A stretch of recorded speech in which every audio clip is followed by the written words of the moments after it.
Thank you. Winifred, welcome. Adefemi, welcome, sir. Thank you so much. Um, Cake Health. Is that Cake Health? Cake Health. Sorry, my wife, I don't know how to pronounce. Blessing Jude, you're welcome. Afolabi, you're welcome, bro. Ella, you're welcome. Chiboeze, you're welcome. Esther Samie, you're welcome. Samie, I pronounced it really fast. Abu said you're welcome. Thank you for being on the evangelist. Here is Martin. Abu said he's not on the call. Don't say Come welcome. to my mom, you're Good welcome. to see you after the Bible study day. Thank you for joining again. So while we are waiting for others to join, we'll just quickly share a video. We'd like you to just watch the video, and then we'll discuss the video. So just less than 2 minutes. Somebody confirm you can see the screen. Just confirm if you can see the screen. Okay. Okay. Now, did you hear the sound? If you hear the sound for the film, okay? You heard the sound, right? Yeah. Okay, beautiful.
So we'll play the video one more time again. This time, watch it keenly. Watch very keenly.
Oh, Okay. So did anybody watch the video? Let me believe that we all watched the video and listen. I mean, there was even no no words. voices, Yeah. no words were spoken, but a million messages were passed. So if there's anyone who can just tell us what stood out for you in that video, what did you see? What did you observe? If you want to speak, you can just raise your hand, right, so that you can unmute and speak, just so that we are a bit more organized. So if you could just tell us what did you observe, what did you learn from the video, that very short clip that was played.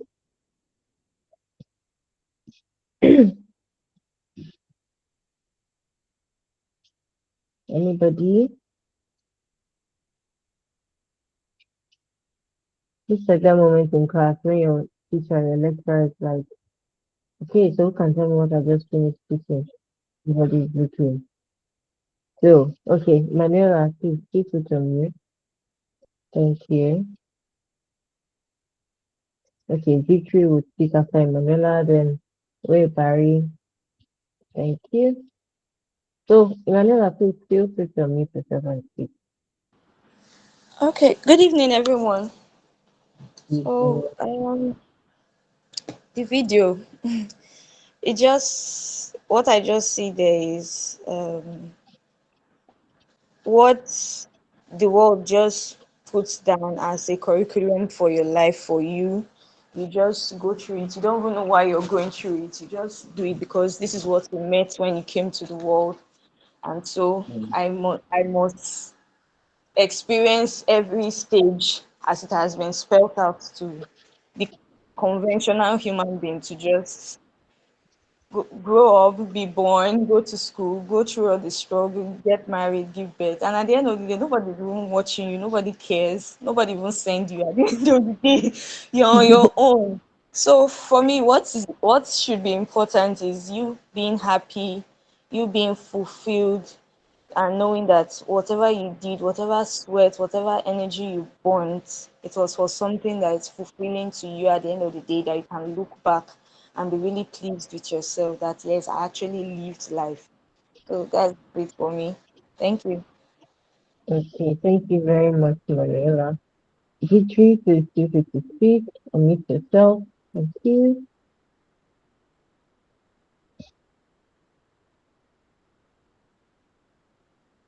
More Victory. So, Manuela, you can put your hands down. Yes, ma'am.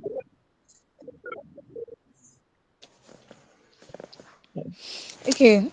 For me, I saw a lady who was not present in the life that she was living. It felt like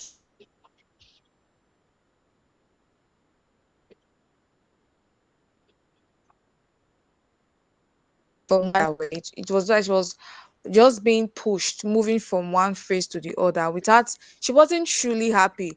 Like Ella said, it was just like a curriculum, a pattern that she must follow. And then Mm. sadly, at the end of life, she realized that nobody was watching. So she came to the end of life realizing that she didn't truly live. She merely just followed a pattern that was programmed for her to follow it. She wasn't present in it. And so that's it for me. Okay, thank you very much, Victory. Pablo Barry Gloria, please unmute and speak. Thank you.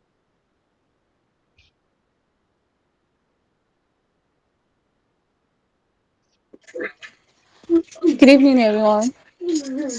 Good Okay. evening.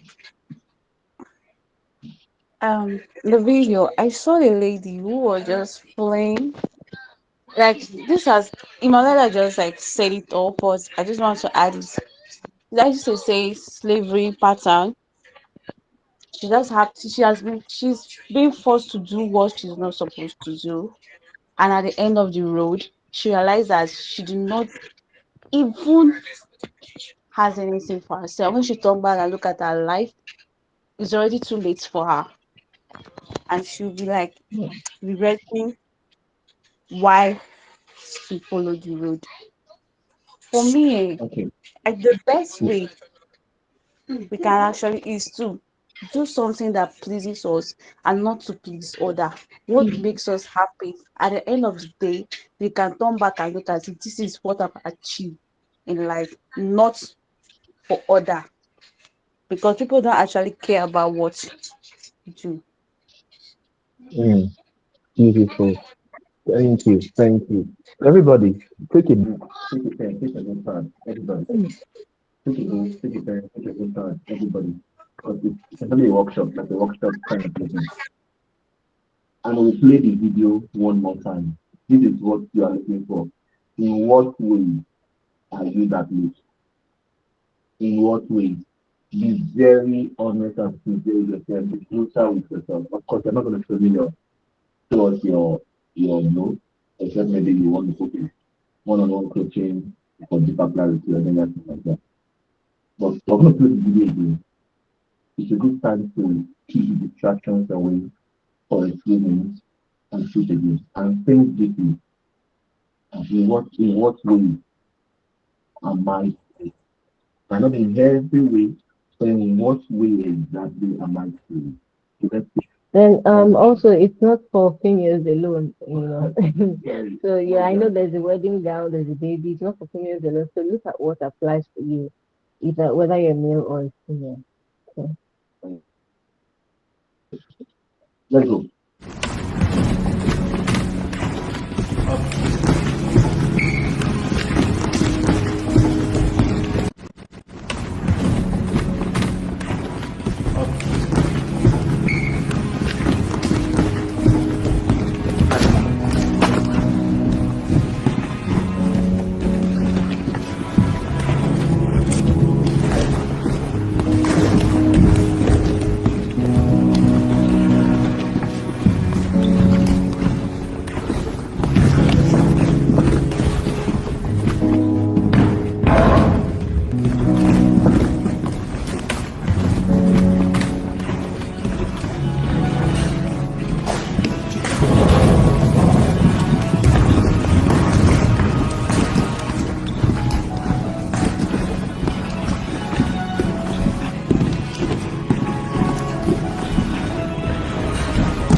All right. One more time, please. There's something that reflection does to you. Think about what Ella said, what Vicky said, what Barry said. And again, ask yourself, in what way am I not present in my life? Think about the words they use. Not present, asking a curriculum that it felt like somebody wrote for them and then they were just, in what way am I not present in my life? In what ways am I exhausted pursuing something that's like a loop?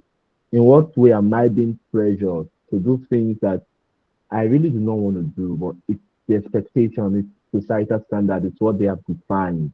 So in what way? So one more time, we'll play the video again and write as much as you can write and be honest with yourself because the change you want to see starts with the level of awareness. If you don't come, the essence of playing the video over and over again and allowing you reflect is to bring you to a place where you are aware. And if that's all we do for you in this meeting today, then it's okay. All right. So let's go one more time and one last time. Oliver, is my voice clearer now? Do let me know in the chat.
Mm.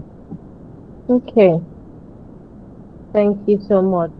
So I'd like to believe that we've written down, personally, what, where you saw yourself in this video. In what way am I this person? In what way am I this lady in this video? And just like I said, seeing that it's a female doesn't exempt you from being stuck in this loop if you're a male as well, because it applies to everybody, right? And when you look at this, the first time I saw this video, I looked at it, I recalled one post I saw one time when they said, since I since the first day they gave me school bag, I just woke up one morning, they gave me school bag and lunch box, and since that day I never rest, and that's the reality that many of us have found ourselves um in. And today the topic is deconstructing modern day slavery, work versus job. And when you think about work, job, many times we use this words interchangeably, like, okay, I'm going to work, this is the job I do. Sometimes we do not know that there's actually a difference between both. We just use the terms and, okay, excuse me, I'm going to work, this is the job I do and all of that. And that is why this book started with, and has been set up today for us to see what the differences are.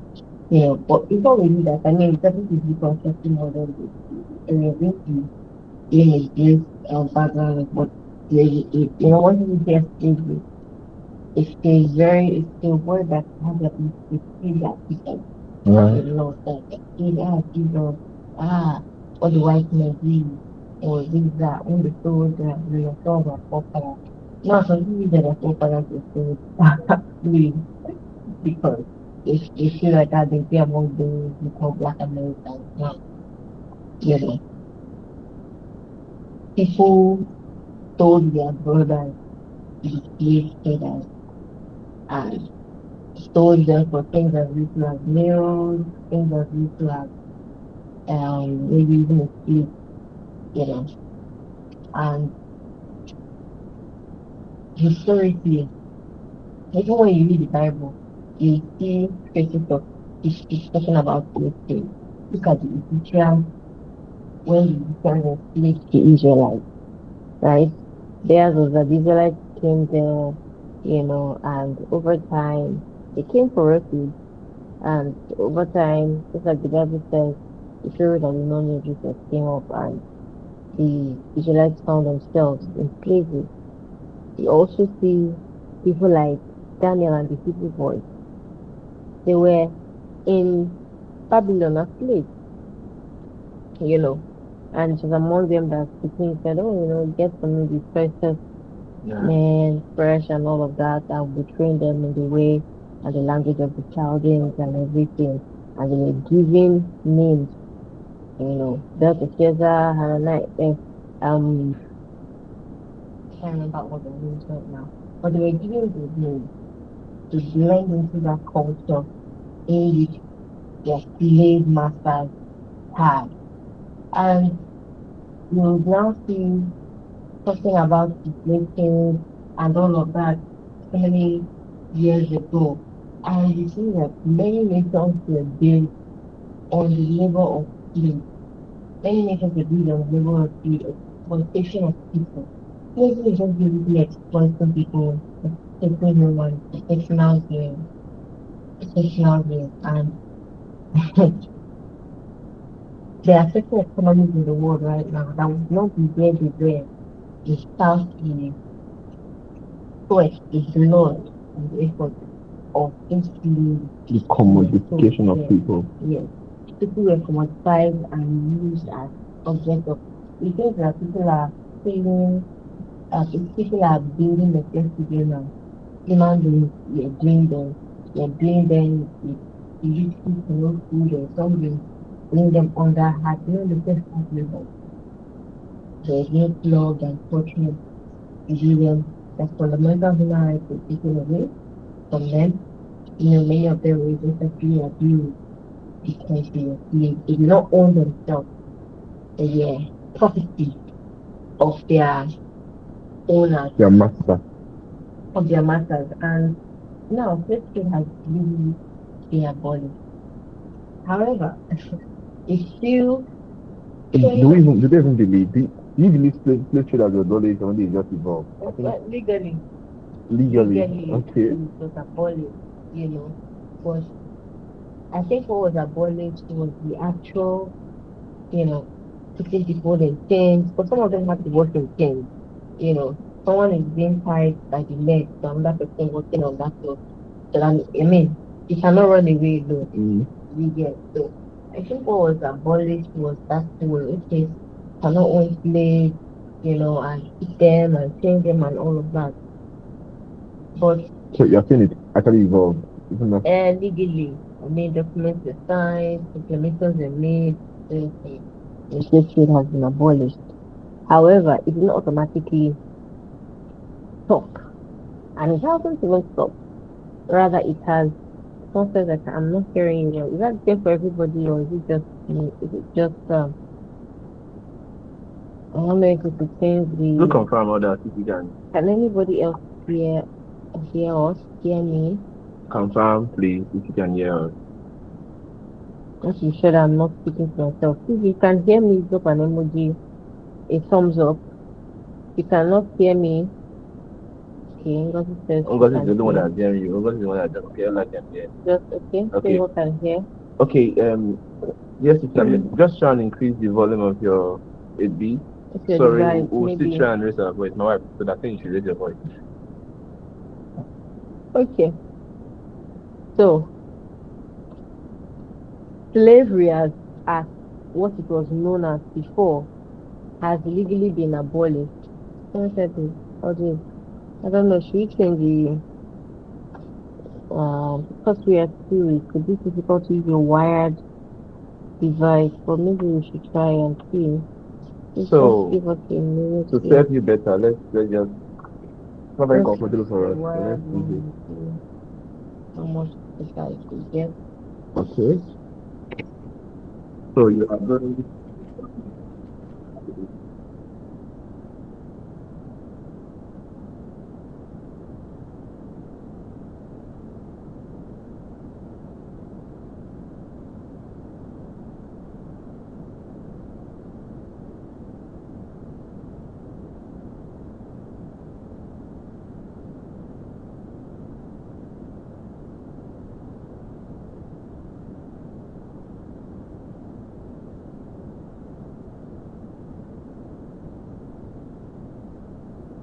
Hello, can you hear us better Yeah, the now? quality of the sound better now, please.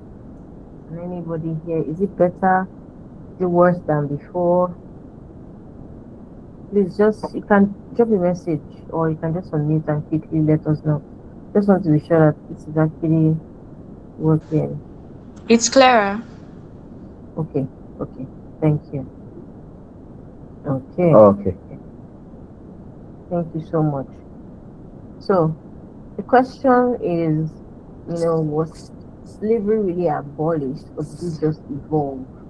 And going from what you see now, there are over 50 million people who are bound, in the shackles of modern day slavery. No physical chains, no, in quotes, no restriction of movement, no restriction of fundamental human rights. However, It's a of movement now. Can you just travel anywhere from your work? no, well, I know what I'm saying. No restriction of movement is like before people were like chained, Okay. they had to live just within They're ashamed in their mind. physical chain. So It's so now terrible. it has My evolved. wife is just painting the word. Did you see the video of the lady that was a contract staff in the bank? I've forgotten her name. I think I should value play that video, but it's long, so for sake of time. Who said in the banking sector, contract staff, that the place they eat, they allow them to take their lunch break is different from where the older actual staff take lunch break, and they will have to have them rush through me. I don't know if anybody saw that. So I don't, you should be like, I wonder what bank that is I'm just though, speaking. because I was privileged to work in a banking hall for a period, and it was the same. You remember to see that video? It was the same. How they get the contract staff in their maybe just out of school while they are still very young, and then they retire them, ask them to resign at 40, thereabout, push them away with little or nothing, to bring fresh hand. And she was saying, And even in that kind of sector where they have to labor themselves away, even when it's time to take lunch, like lunch break, they don't even allow them eat in the same canteen. I didn't see the video, but I saw screenshot of the comments from the video. They don't even allow them take lunch in the same place where some other people take lunch from. Like, who built that system? And then when they feel like they're 40, 50, they've taken away their productive years, they ask them to go with nothing and just bring up policy, just sack some 30 people. So what my wife is saying is Downsizing. they call it downsizing. No, we have different words for this in our present. And the downsizing is actually just letting go of old people because it's still bringing new people to replace fresh those hands, people. fresh blood. So the system runs on fresh energy.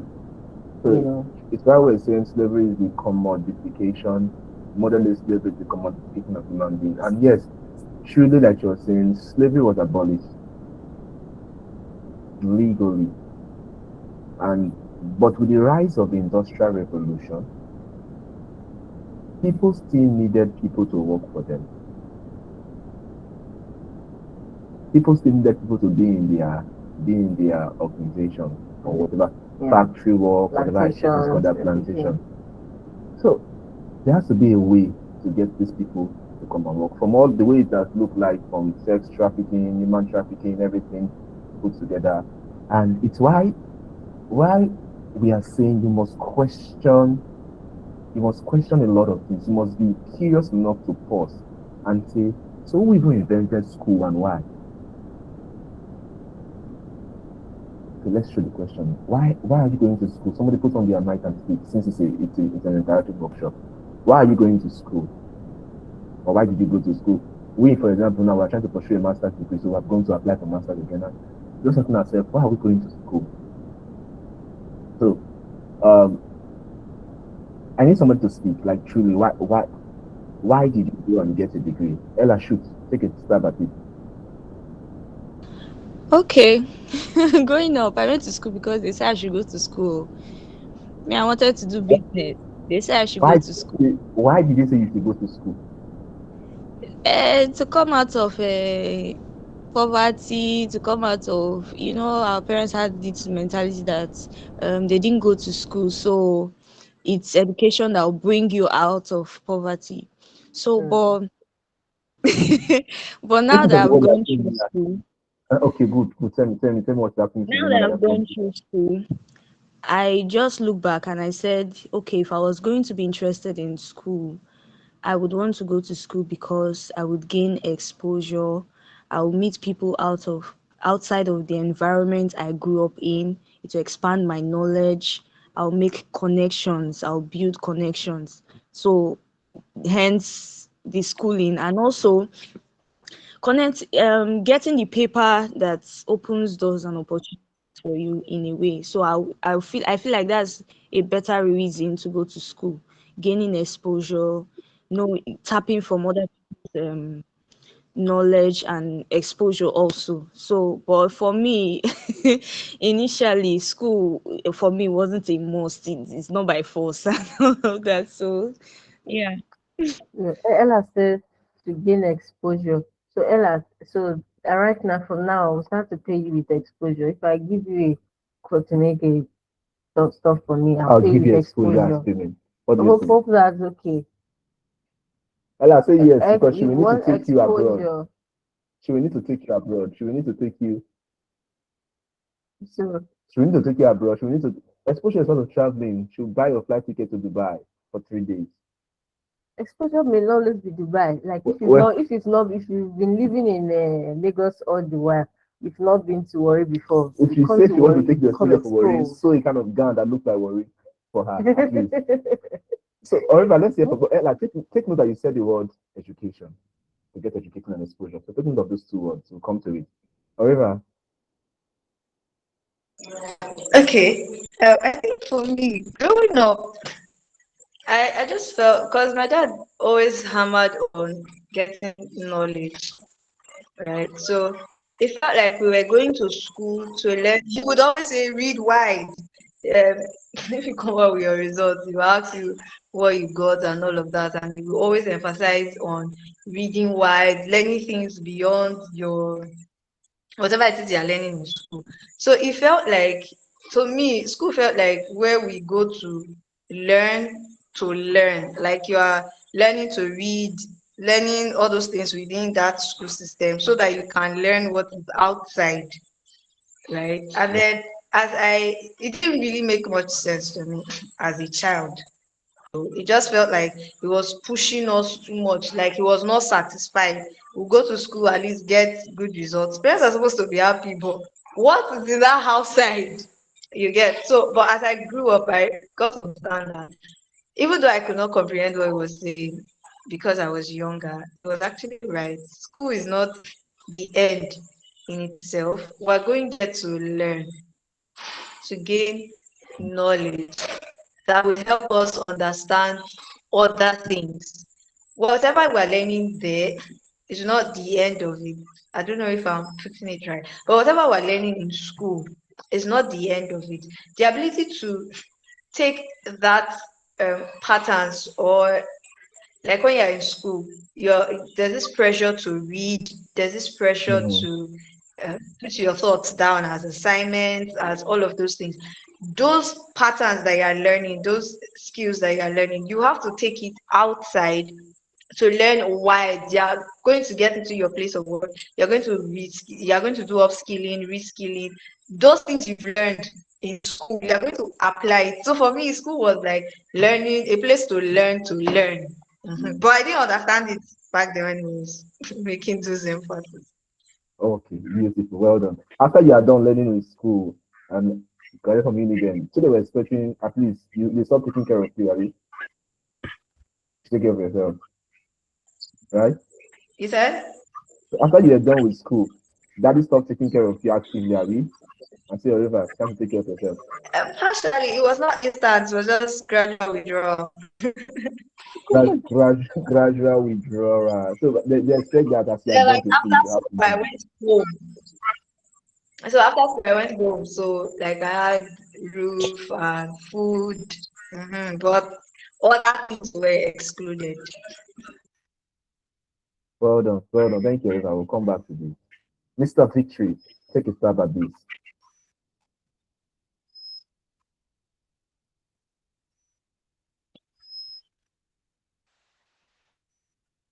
Mr. Victory, are you there?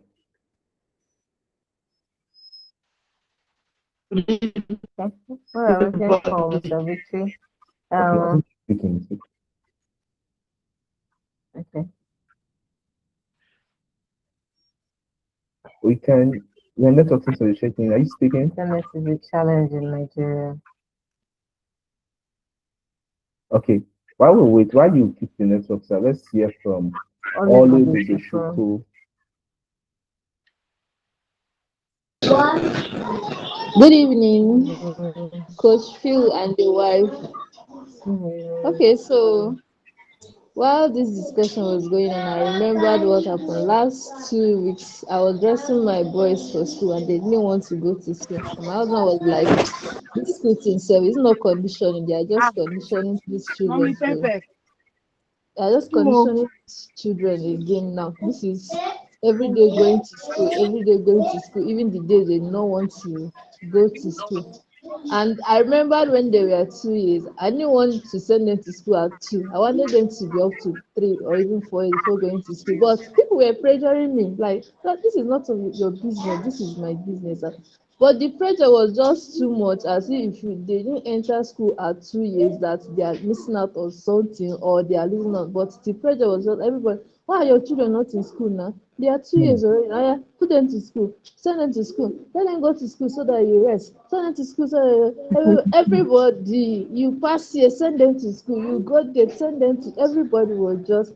But I just succumbed to the pressure then. If I had the knowledge I have now, I wouldn't have. But then they are Tell us why you wouldn't have if it's now. it is now. I wouldn't have because going to school for children is always best when they start going to school for at least 3 or 4 years. because that early years they need that emotional connection from you. But most of the time, if you check the reason why parents send children to school, you see that they just want the nannies, they want to be free, they want to rest. But those are that early years, they are, that connection is very important between the mother and the child, the parents and the child, for them to learn. There are things they are going to learn from that they won't be getting it from the caregivers at school. Because at school too, they are just conditioned to start writing, even when they have not learned the basic things they are supposed to do, and they're already pushing them to write. And then the parents also want to see their children writing. You see some mothers angry that their 3-year-old can't write, their 4-year-old can't write. The muscles on your child hand is not even, has not developed enough for your child to write, but you're already crying because you heard that the other woman living next to you child can write at 2 years. Now you want your own child to write at 2 years too. So the pressure is just much, and you find out that what are we even doing all of this for? You don't even know you are doing it because you heard your neighbor's child finish secondary school at 13, so you want your own to finish secondary school at 10. I swear. So I can go to university at 14. So you have the youngest So you graduate can go, and in then Nigeria. when you finish one, what happened? What next again? The child is at home again.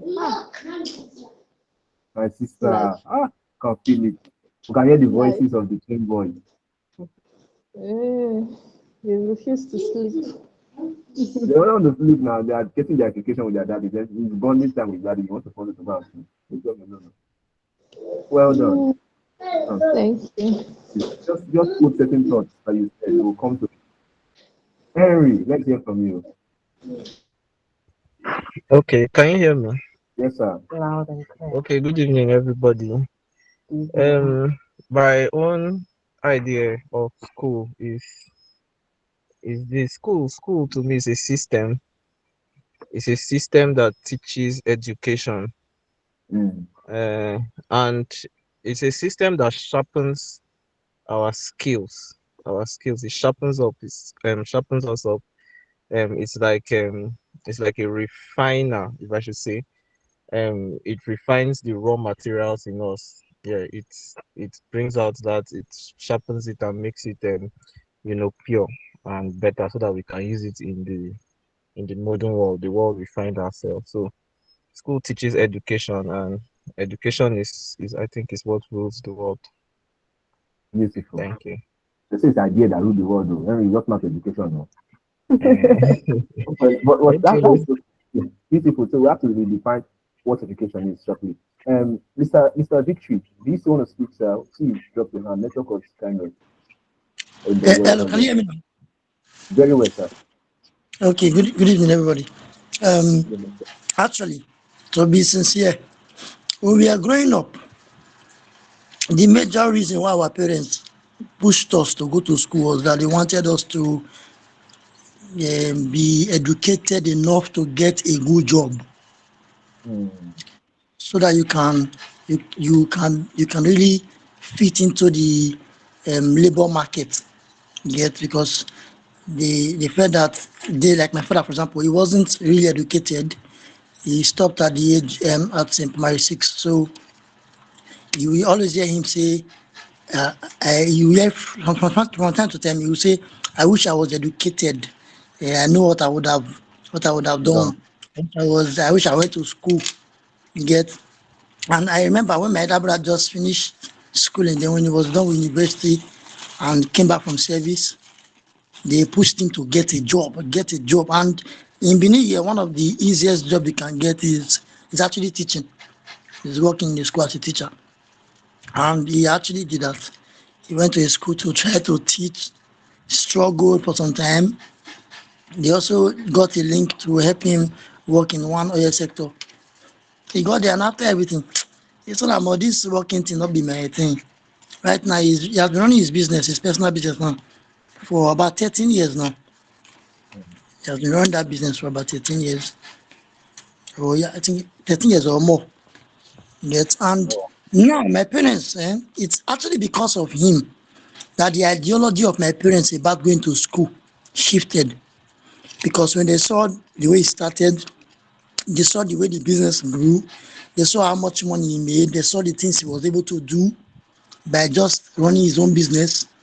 That ideology of going to school for a job shifted. You get, so it is actually in this much, because when I was in school too, I was also thinking when it was getting close to the time of graduation, I was also thinking too of what kind of job should I get, because I studied physics in school, right? So this challenge of what kind of job should I get, what kind of job should I get, what kind of job do people in the line of my study get? That was the Getting whole job, ideology. You go get. and get So job. it was even much later that I started thinking differently, like, my education not be just to get job. Yes, is to get educated, right? It is to get educated, but the school system nowadays that we see has actually become like a business, right? The They business. train you, yeah, they train you, they take money from you, they train you to actually become like a slave. You get, because if you get a, like, okay, let's, for example, you are into accounting, right? You get educated in accounting.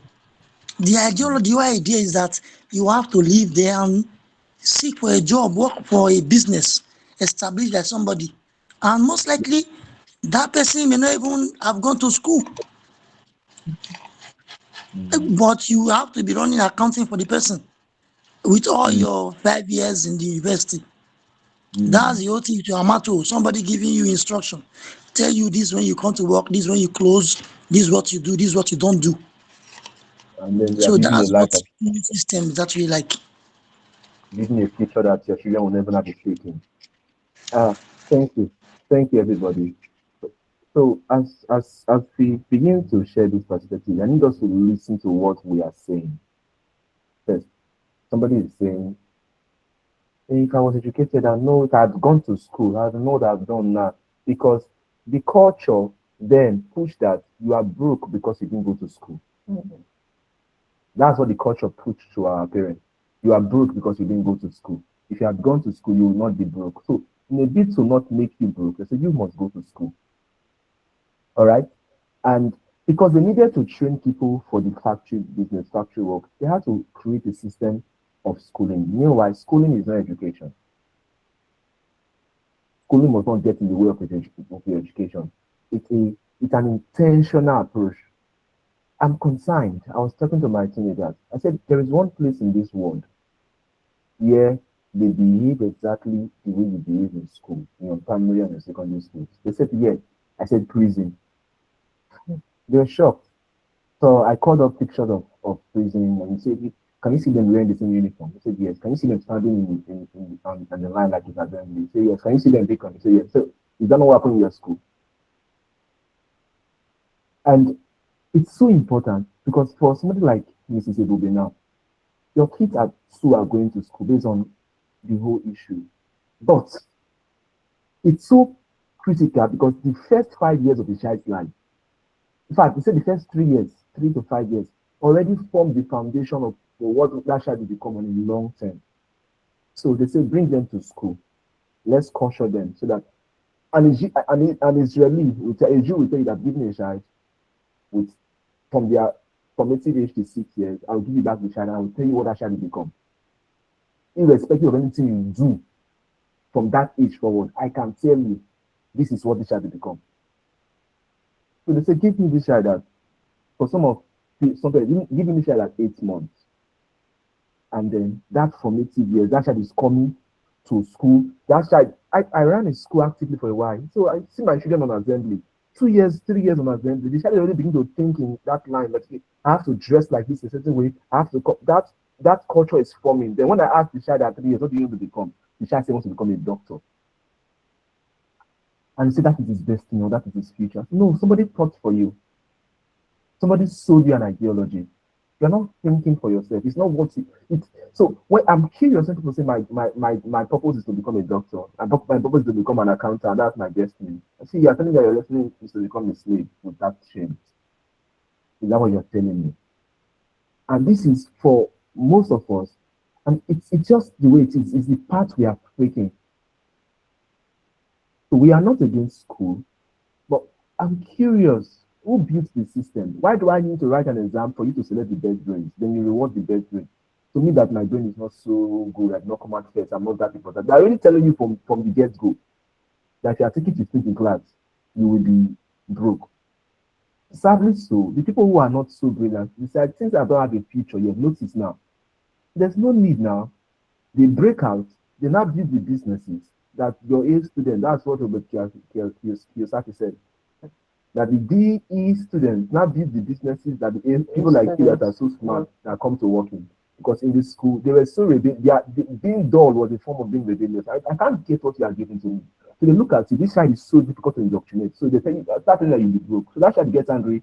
My only way out now is to go and look for a way to survive. In a bid to look for a way to survive, they end up building multinationals that you that the A student. Because you could not, you are so systemic in your approach, your thoughts that you read, you pass like that. That's what they need in the offices.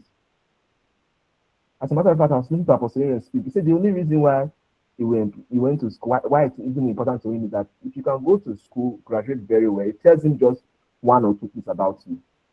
That you can be disciplined enough to read, to do this. So it means that this person is disciplined, you can read, you can do this. So if I employ this person, he's disciplined to come to work in the morning and do all of those things. I don't give a damn about your A's or your B's.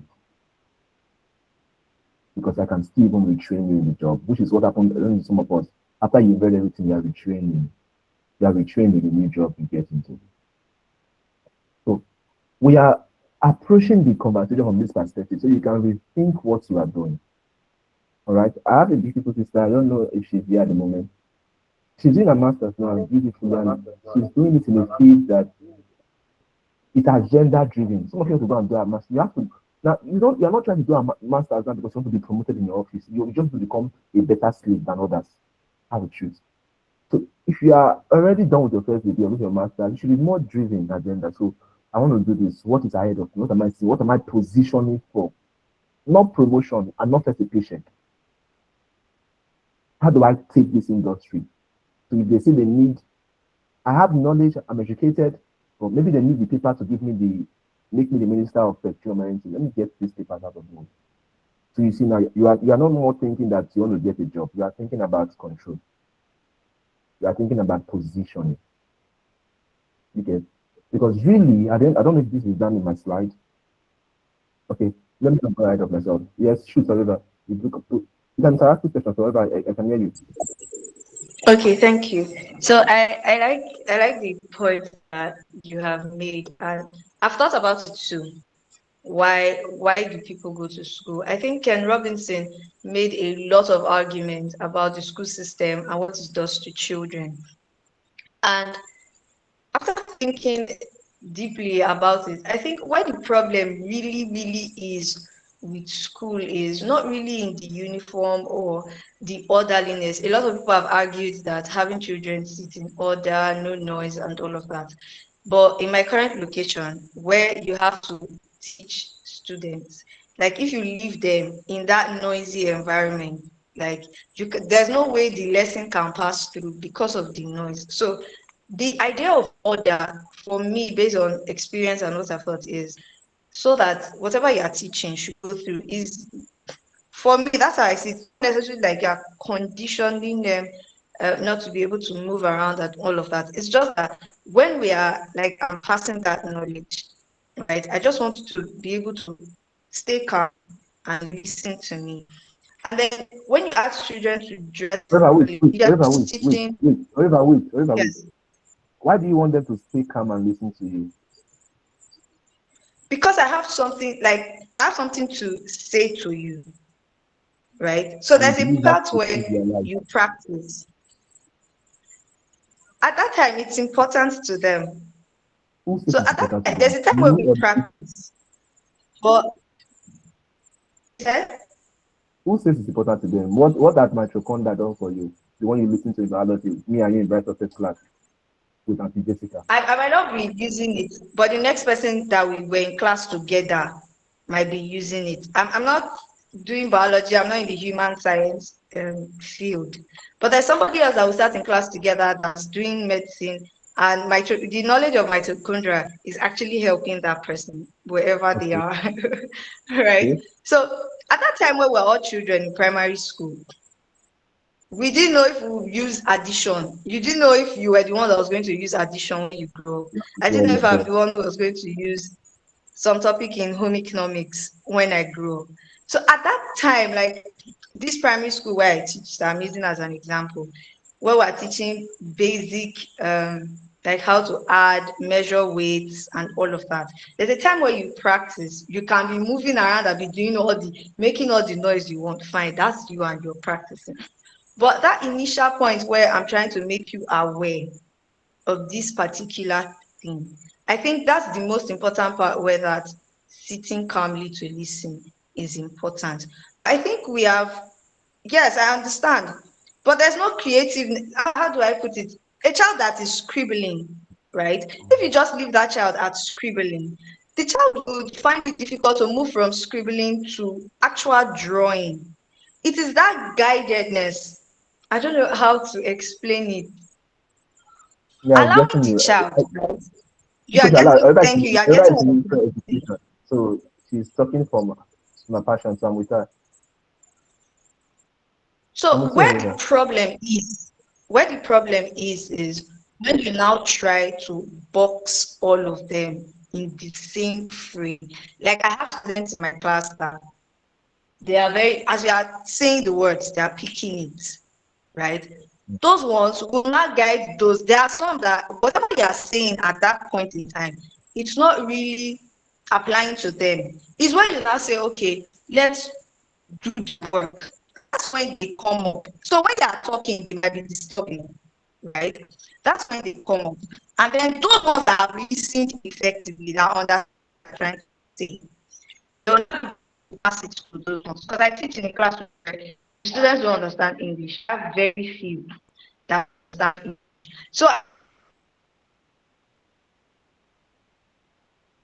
Uh, those okay. few that, so when you are not giving Okay. expression to those that needs to work with their hands, you're not giving expression to those that learn, by other means. You just feel like if you don't repeat what I said, and that's one problem I have. If I teach you and you are repeating to me exactly what I said, I have a very serious problem with that. Firstly, it shows that you don't understand what I said, and that's a huge problem. If you do not understand what I've just said, there's no way you can apply it. So it is that application of knowledge that makes education and not schooling. So schooling, you are just pouring out the knowledge. Where education has actually happened, where you see that somebody is educated, is where you see that this person has received knowledge, but is not able to apply it, probably in the manner of speaking, probably in the manner of behavior, and you feel like, this one went to school. You are shocked because there's a particular way that knowledge you have received from school is supposed to affect you.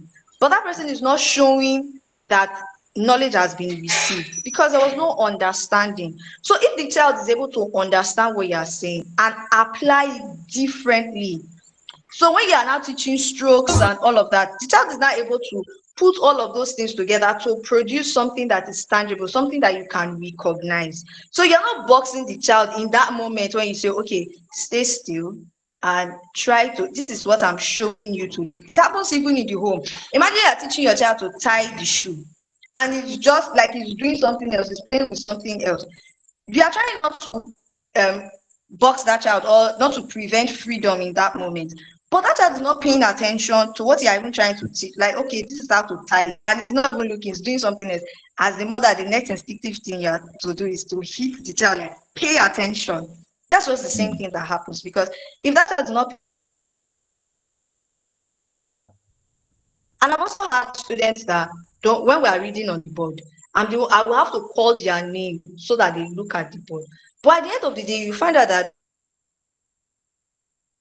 they end up reading better than those that were just focused on the board. So trying to box them and say, okay, this is how you must learn. I think that's where it's wrong. We must always encourage in the learning, encourage application, encourage individual, like they should be able to bend knowledge to suit where they, like their area of expression. Yes, whatever you have taught, they should be able to bend that knowledge to suit their area of expression. So that's what school is missing. the freedom to bend the application of knowledge. So I don't know if I've Okay, communicated. okay. So So thank you. Jama and one call has something to say. Thank you, River. Very quickly, let's hear from you, Jama and Grace. Jama, should take a stab very quickly. I know you want to say something, or have you typed it already? Okay, Grace, can you take a stab at this? Your hands are up. Yeah, we can listen. Or was that a mistake, Grace? Do you want me to speak now? Good evening. Yes, yes, you can. You can speak, please. All right. So, for school, right? I really don't think school is not necessary. However, from experience and what I have seen, it also does not determine how successful one becomes. So, a lot of people have graduated, and what they study is um, unapplicable in their field of life, right? And then life is not even scripted. You can study one thing and end up doing Mm, another thing.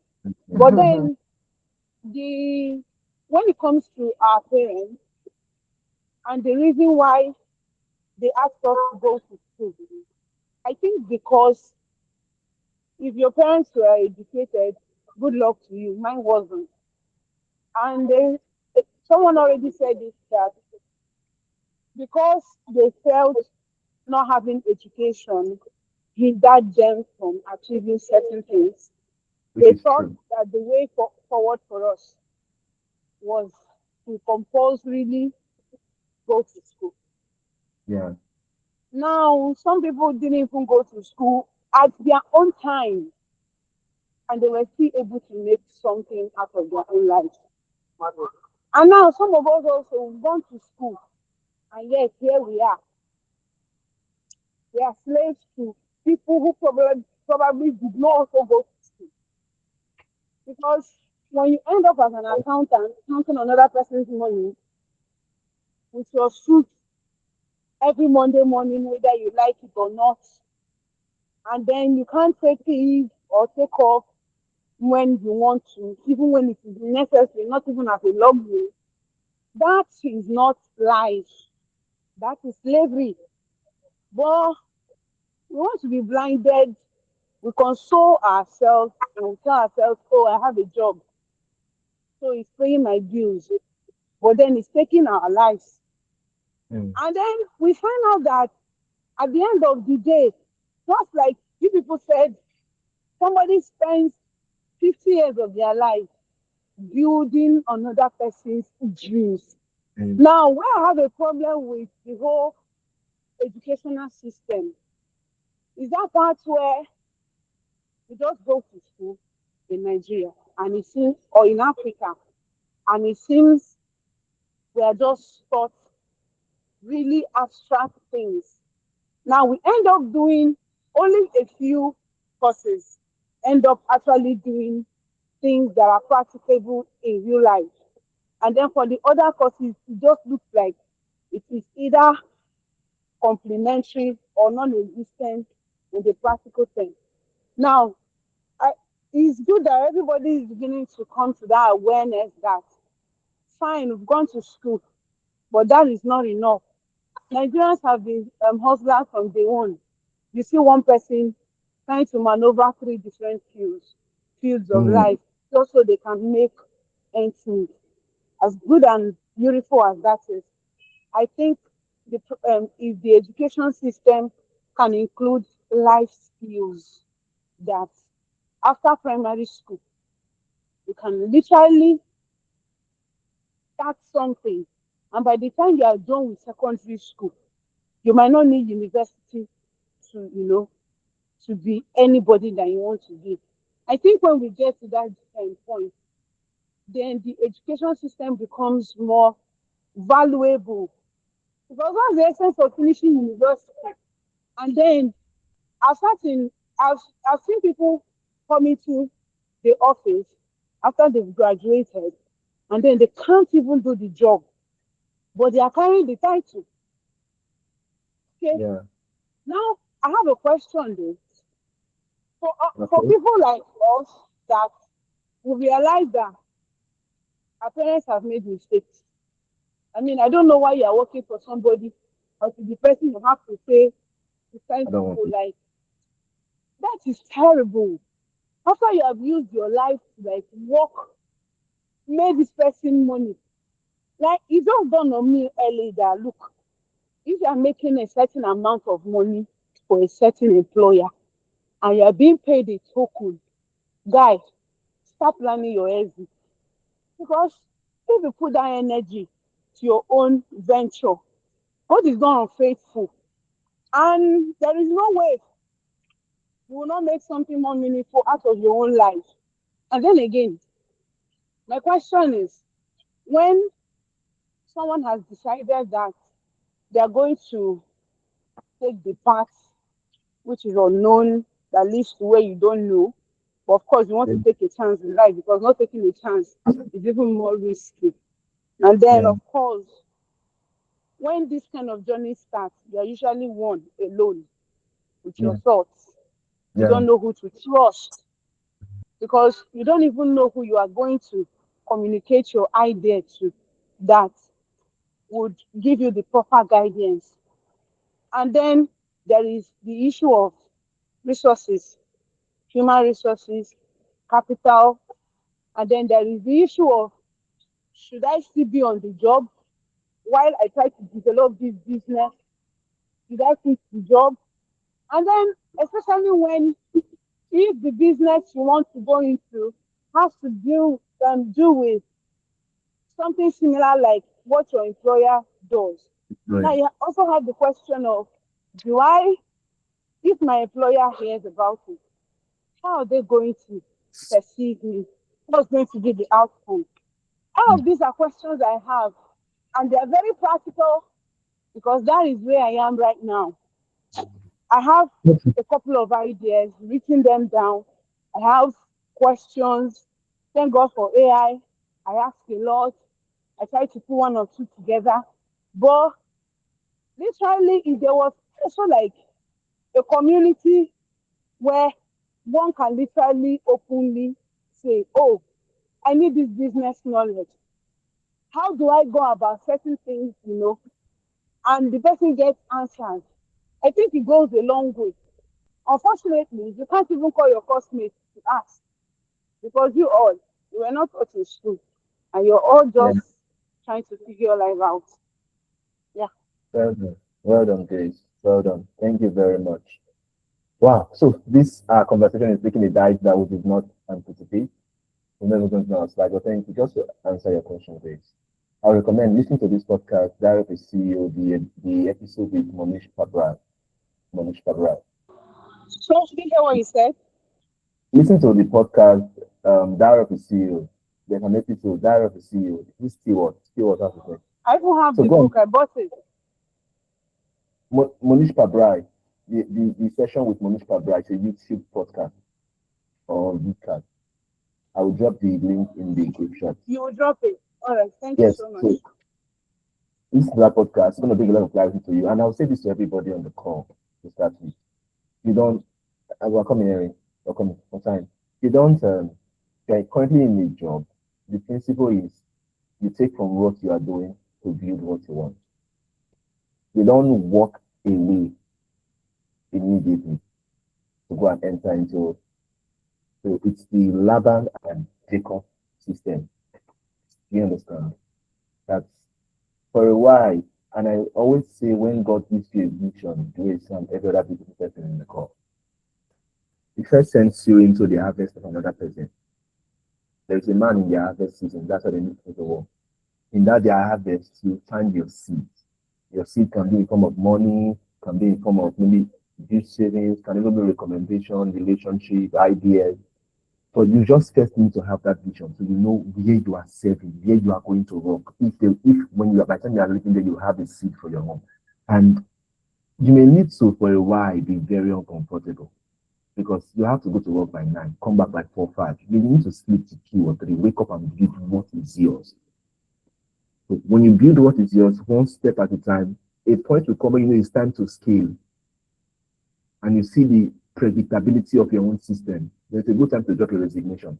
You do not, I do not counsel you drop your resignation when you've not built what you want to go into. Do you understand? Not tested When it you've to not see that tested it it to works see as that well. it work, because you are going to have to test a lot. And I'm sorry, it's a dog eat dog world. So your ideas, as you share with people, and I'm sorry, even when you share, if you, I don't know who your boss may be, you might share with your boss, and next month they are doing that your idea in the company. They'll just rebrand it somehow, and then you are working for it. So if it do happen, that's where you trust God, prayerfully build network, build people, talk to the right people. But do not come out from the job and go and get another. If your goal is to really enter your own, stay in the job. Most of the things people do for 9 to 5 is really with focus for what you can do for 4 hours. To beat those down. Getting laid is another conversation entirely. So if you get laid up at that point and you want to face what is yours, go straight into it. If you have the capacity for it, I'm saying if you have the capacity for it, if you can, and I always can say, see the principle from beginning, everybody, the oldest principle for wealth from the beginning is basic buying and selling, trading. As simple as it is. When I speak to younger people now who are still trying, I'm like, hey, learn to trade now, like learn to buy and sell. What do you have? An idea, something you can buy and sell. You are not what you trade. It's not your vision. In fact, today you can even trade anonymously that nobody sees your face. But just learn something that you buy and sell. That will give you resources for now while you are working your vision. Because that vision may not speak now. It may not really speak now. And now it's not as though we are speaking against corporate structure. No, I'm not speaking as because some of you are going to have corporate entities that people will work in. But I tell you that you must be preparing people for their own.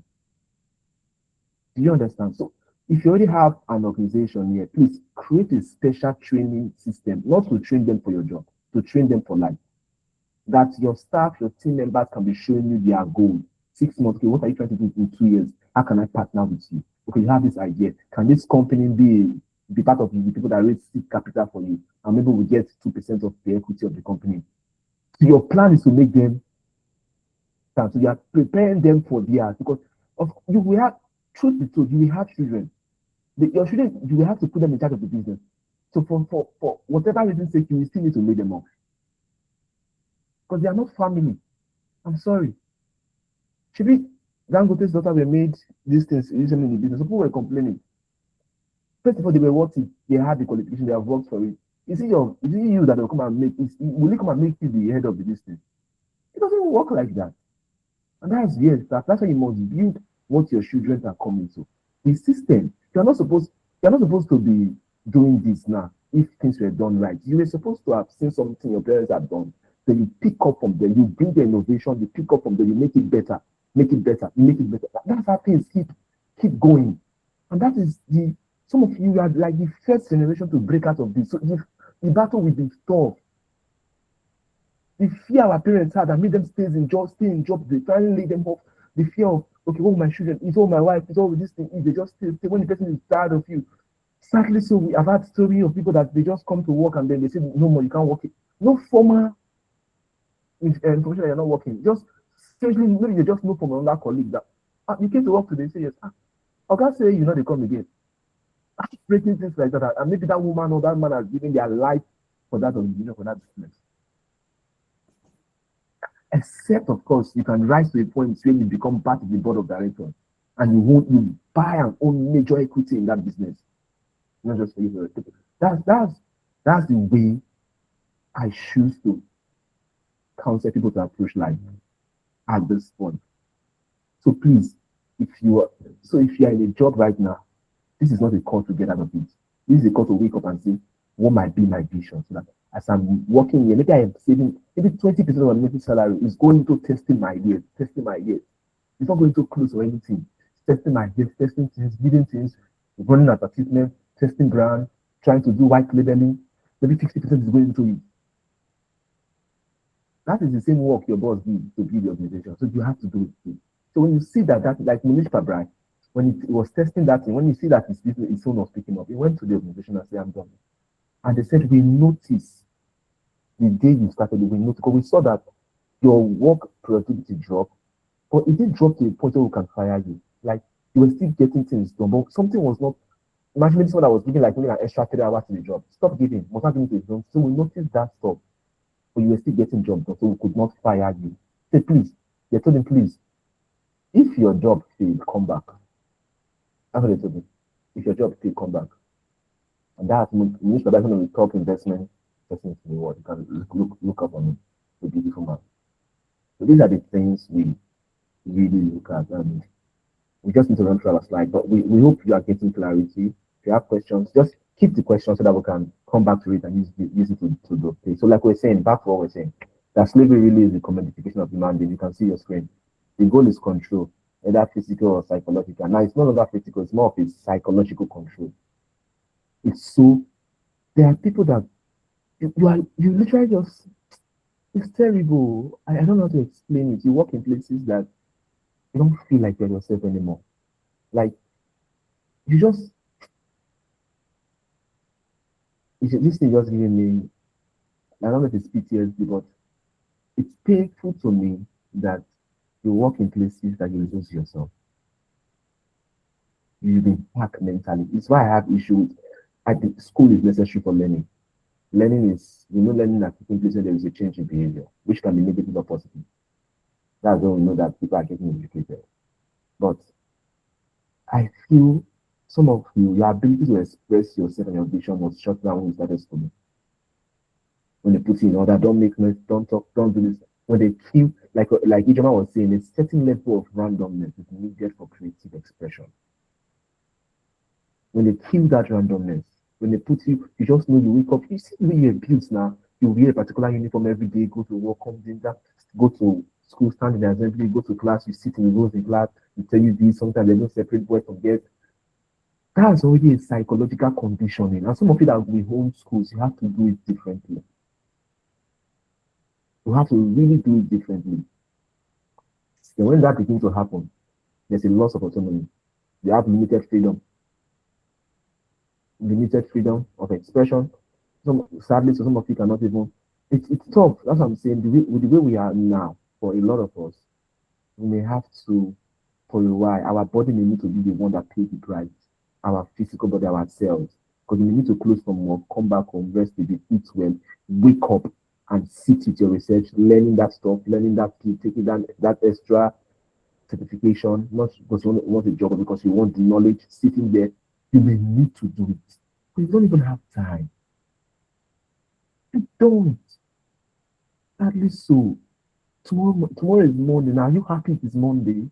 It's a sign that you're not in your work because, like my small one said, your job is in your job, you are replaceable. In your work, nobody can replace you. And then for a lot of organizations, you are exploited. Really, really being exploited. Really exploited. Exploited. And we've heard series of stories. In our Bible study days, have conversation how it is when people now, when some people come to themselves and say, but I'm better than this, so people with this money, and they say, okay, I want to leave. That's when certain organizations now choose to, okay, let's add something to your salary, which is bad. And it's just all around. My wife was telling the story of an house help, the house help in the house. He said the help was having flu, flu like Hassan called.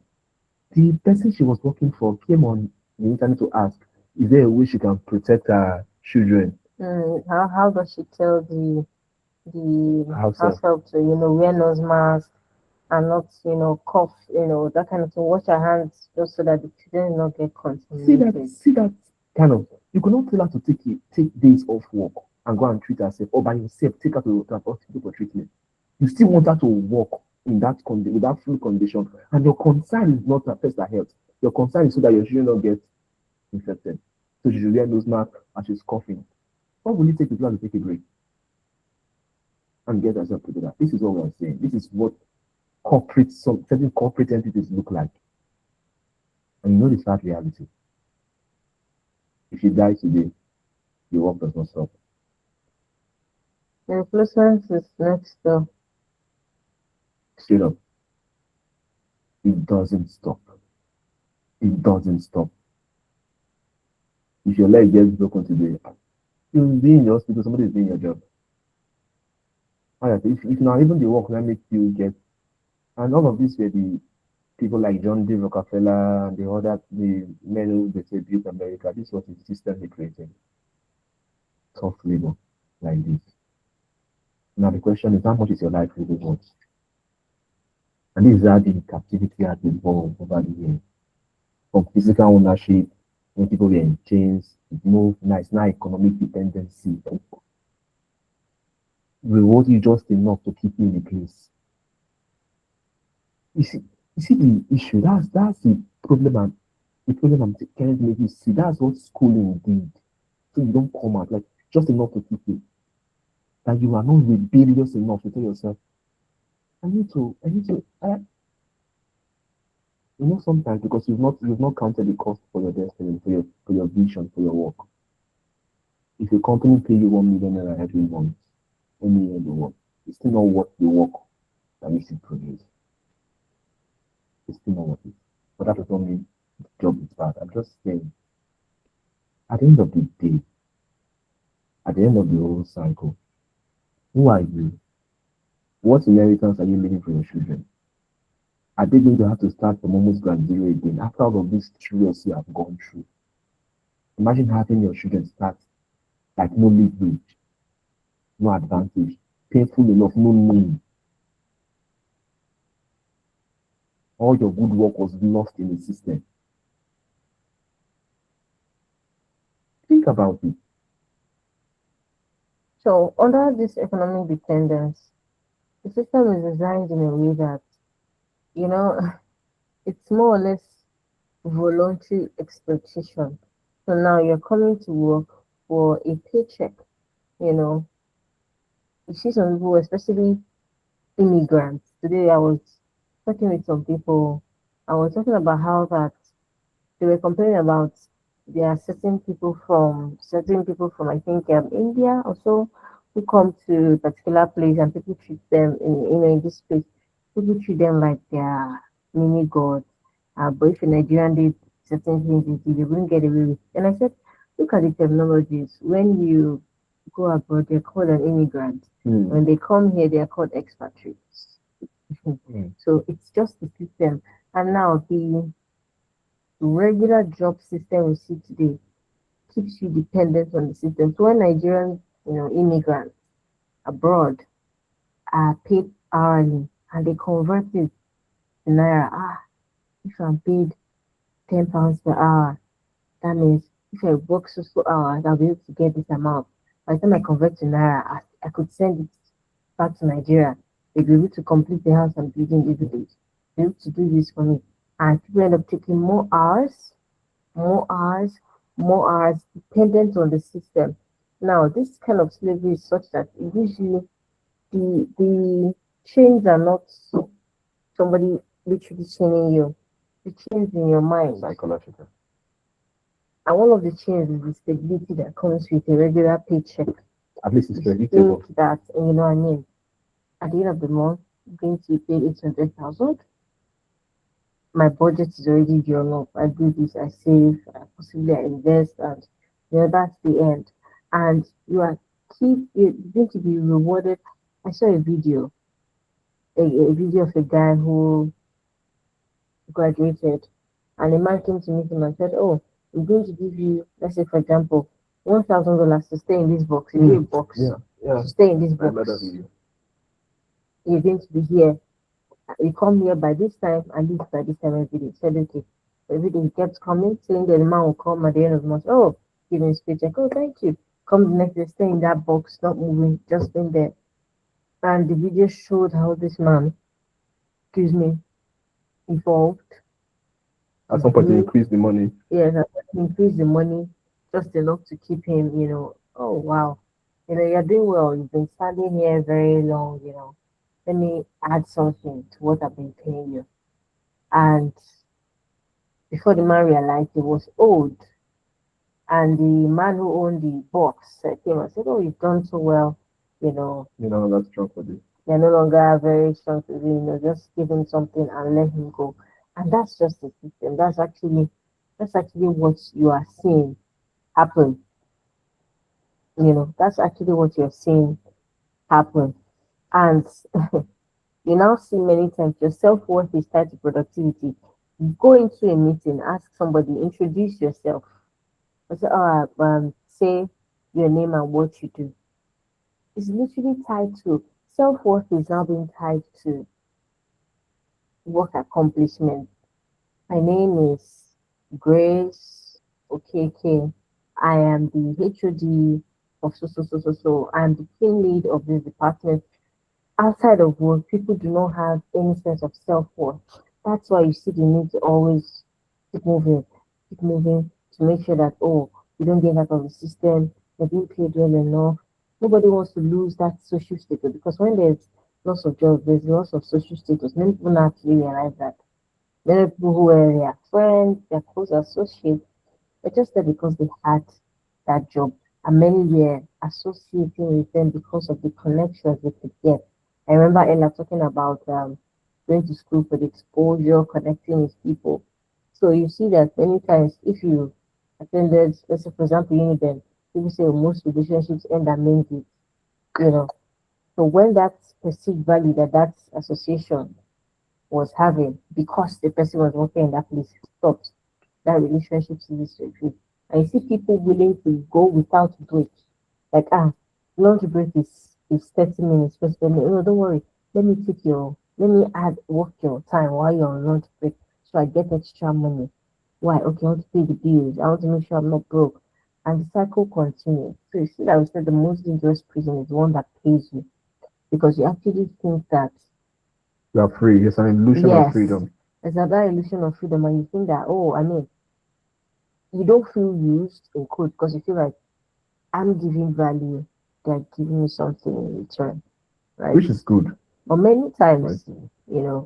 Yes, it's good, right? But many times you see that, I mean, many people in this, especially in Nigeria, are grossly underpaid. The value of what you do, you're not being paid anything commensurate to that. So you're burnt out, you're tired, maybe even sick. But I mean, the bills have to be paid, right? I need to show up. I need to. So people go to work on Wednesday, on Sundays. People go to work on Saturdays, right? People work 7 weeks. A friend of mine sent me a job stuff, and the pay was good, and you know it was a remote job paying in foreign currency. I said Mondays to Sundays. Once I saw it, nothing else mattered in that application. Mondays to Sundays, so does it? I will never have a day off. I will never rest. I can never say, oh, I want to go out, today, Mondays to Sundays. Because that's not life. Because the person you're working for is going on vacation from that money that you're working to make for that organization.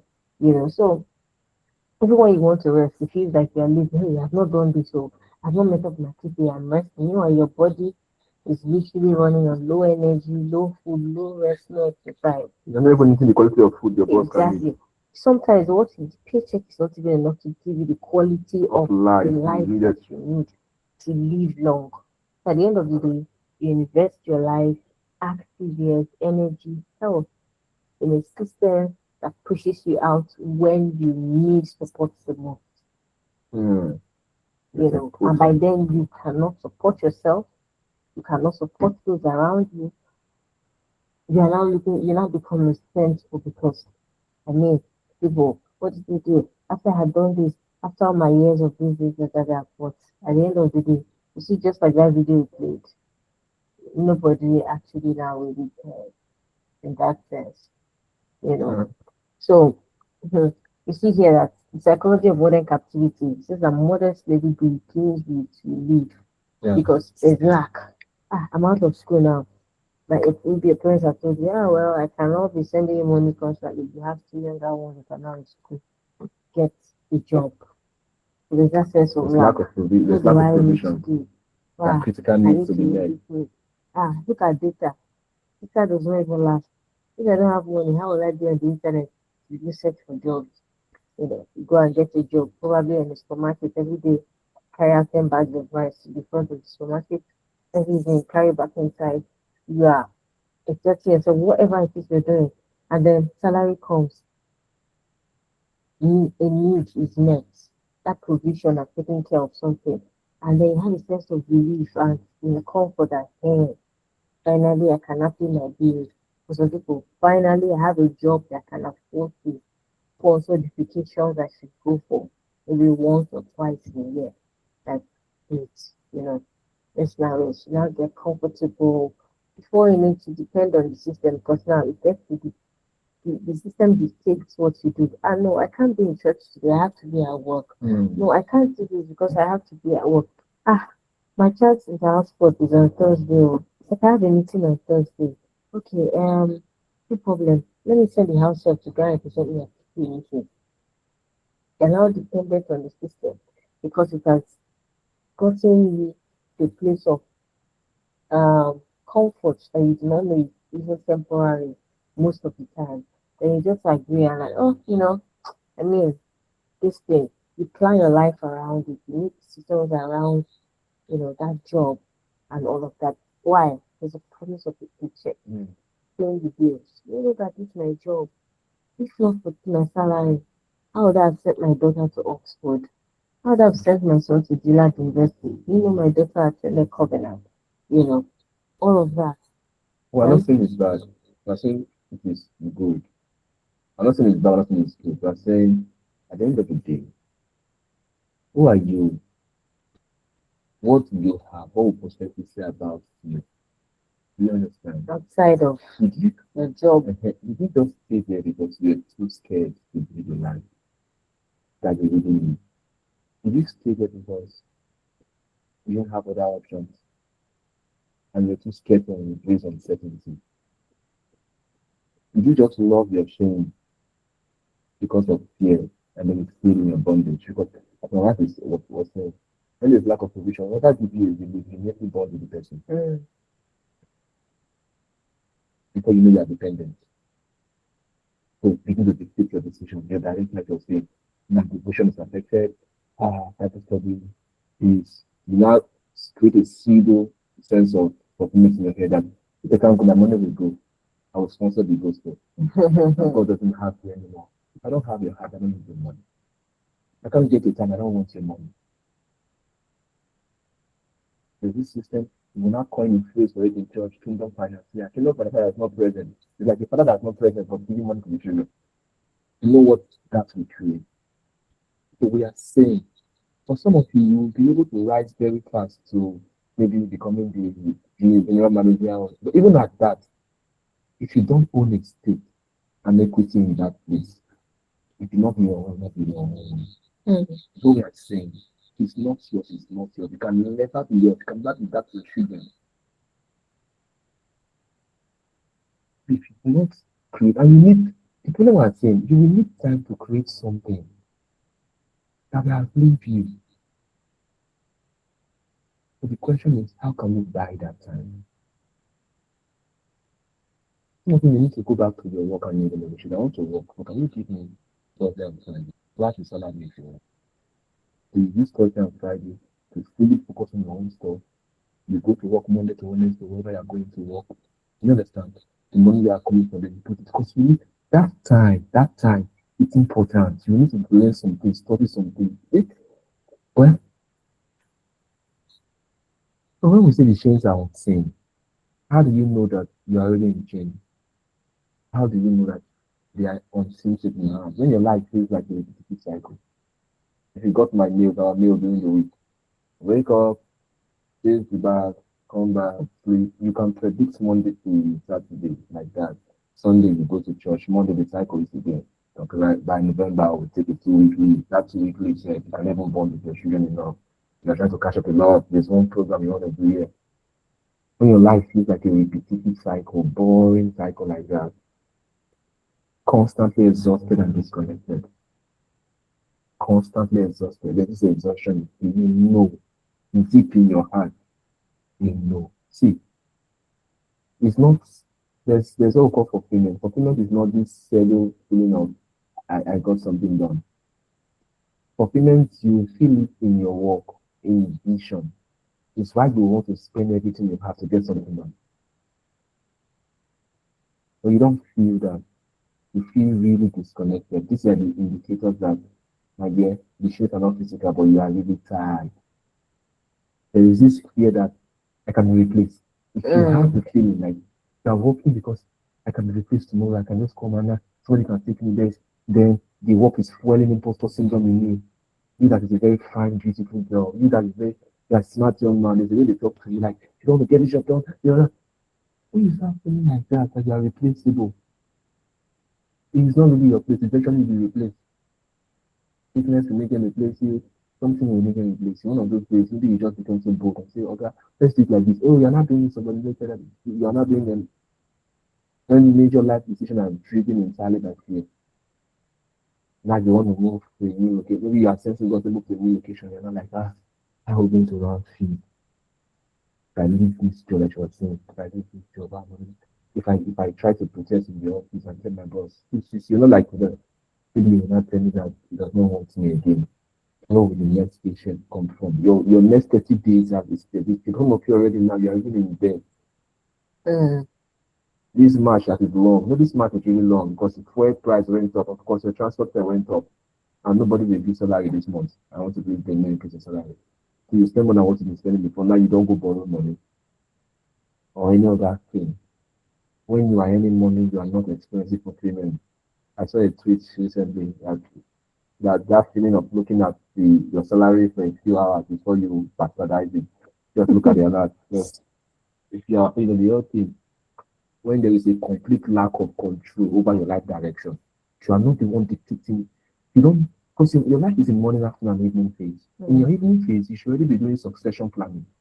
Where the things you are built, you are watching people take over and carry them across generations. That's what you should start doing from your 60, 65, 70. That you are watching things. What people like Tony, people like Otedola, they're already coming to succession phase when they are watching the things they did over the years. They're watching people take over, they're correcting them. So when they are not there, the team runs very well. In your money phase, you are doing a lot of learning. You are doing a lot of learning. What is the name of the message? I do hope because you can't see a sharpening confirm them. You are doing a lot of learning in your money phase. That's anywhere between before you are 30. Afternoon phase, now you are beginning to earn, building for yourself. I'm starting to think about the fifth thing where I've carried my phone to different angles and I'm looking for network. Oh, sorry about today. Sorry. So, your life direction, you're not in control of it. Your job dictates it. Can't imagine God saying, somebody just okay, we have to move it to the shops. You know the shops. A family, this couples on Instagram will follow. At some point, the man they asked him to move to another city to work. So he was going to leave his family, leave his children. He quits the job. He quits the job, point blank. Because at that point, maybe moving to that place is not in line with their family vision. You get what I get? It's not in line with their family vision. I can't. You don't dictate my life direction. As much as people who are not more in sync, so what you want is not in sync with what I want for my life. So it worked out. And I was seeing how they were processing the thing, trying to build their business together from that phase. You must at some point you need to embrace some level of uncertainty. And nobody guarantee you that it will work. You need to be brave enough and run to the battle. Like you need to just wake up one day and say, let me face this thing. I'm 25, I'm 26. You still have time. You will start a lot of things that will fail. Start it early enough. Your first 2, 3, 4, 5 business will never even succeed. You may even pour the money down the drain. That becomes your school fees for the real education you need for the business. Because you've now seen 6 ways you should not be done, which your school will never have taught you.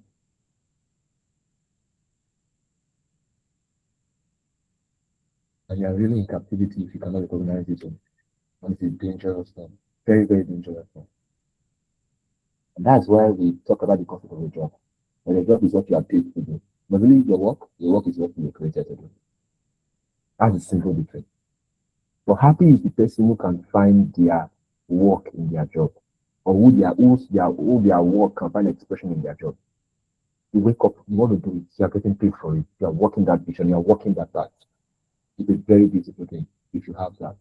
You can't. That's why we try to tell people from the beginning: fix vision, fix identity first. They understand purpose. They understand vision. What you are playing. From from that direction, you can begin to think about the kind of places you can work that will now equip you for your vision and your work. You can begin to approach it from that perspective. You can begin to dream it from that perspective. But from the get-go, you see now, those two twin boys going to school right now. I wish the mommy have understood their identity. I have children in my home that I know this guy is strictly technical. Send him to technical college if they have a good 1 year, or send him to go and learn it. It's just not to read and write. Get this into engineering things as soon as possible. And when you finish the parent, this boy is too technical for you to ignore because maybe. So that's you've picked identity. You've not perceived something about this child. That cannot inform the kind of education. Some people may never need to go to a conventional school to get the education and the job they need and the education and the exposure they need for their work. Some persons you may just need to get a child to learn to read and write. You see the child is so driven with product, services, business, selling, and you get because you're trying to compete to get something done. Give the child basic education. Take that child to an Igbo apprenticeship system very fast. It will do more getting education from another for 7 years than the second to go and his own. That child will do so much more than force that child to go through a 15 years educational system. Will now have to go and repeat the same thing again. And that system now shuts down that capacity to even sell. Because you cannot convince anybody. This yes, ma, yes, that. If you're an undergraduate in Nigerian school, get out of this office, get out of it. Because the system talk you out of ordination. Once you go to school that you are even we went to school recently to go and process our master's form. And my wife was having PTSD. Like because of what undergraduate did.